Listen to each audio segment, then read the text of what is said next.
राजाराम सखाराम, माझ्या धर्मपत्नी मोरे ज्योती राजाराम 2015 पासून या भागाच्या नगरसेविका आहेत. मी माझ्या वयाच्या 16 वर्षापासून समाजकार्यामध्ये कार्यरत आहे.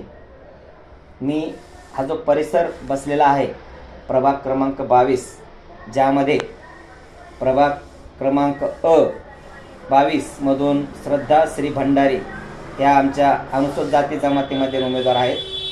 प्रभाग क्रमांक 22B यामधून पुंड विशाल बाबासाहेब हा आमच्या इतर मागासवर्ग माळी समाजाचा उमेदवार आहे.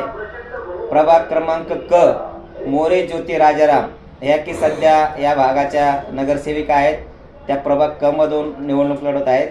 आणि प्रभाग क्रमांक D22 यामधून माजी सैनिक साळुंके सुदाम धोंडीबा हे आमच्या 4 उमेदवार आहेत. मी गेल्या 25 ते 30 वर्षापासून ह्या भागातील रहिवासी असून हा भाग वसत असताना या भागातील नागरिकांना प्रत्येक विकास कामासाठी संघर्षाशिवाय काही मिळालेलं नाही. त्यामुळं संघर्ष हा आमच्या रक्ताला आणि पाचीला पुंजलेला आहे. त्यामुळं सर्व मागणी आमच्या रोड असतील, ड्रेनेज असेल, आरोग्याच्या समस्या असतील, बाकीच्या अनेक सुविधा आम्हाला संघर्षाशिवाय मिळाल्या नाही. आजही आमचा भाग पाण्यापासून वंचित आहे. ह्याला जर जबाबदार कोणी असेल तर ह्या जिल्ह्याचे सर्व नेते, आमदार, खासदार, मंत्री पोकळ आश्वासनं देऊन आजपर्यंत पाणी मिळालेले नाही. आणि 250 कोटीची योजना आज 2800 कोटीला गेली. हे जर अपयश असेल तर ह्या जिल्ह्याच्या पुढाऱ्यांचं आहे. मी त्यांना याबाबत दोषी मानतो. नुसतं पोकळ आश्वासनं द्यायचे आम्हाला. विधानसभेच्या अगोदर माननीय आमदार, आताचे जे नामदार मंत्री आहेत अतुल सावे साहेब यांनी 1 ऑगस्टला पाणी देऊ म्हणून सांगितलं होतं. 1 ऑगस्ट 2025 हे गेलं. त्यानंतर म्हणे दिपोळीला पाणी देऊ, तेही गेलं. त्यानंतर म्हणे 1 जानेवारीला पाणी देऊ, तेही गेलं. पूर्ण पोकळ आश्वासनं देऊन आमच्या भागातील नागरिकांच्या आजपर्यंत मतदान घेतलं.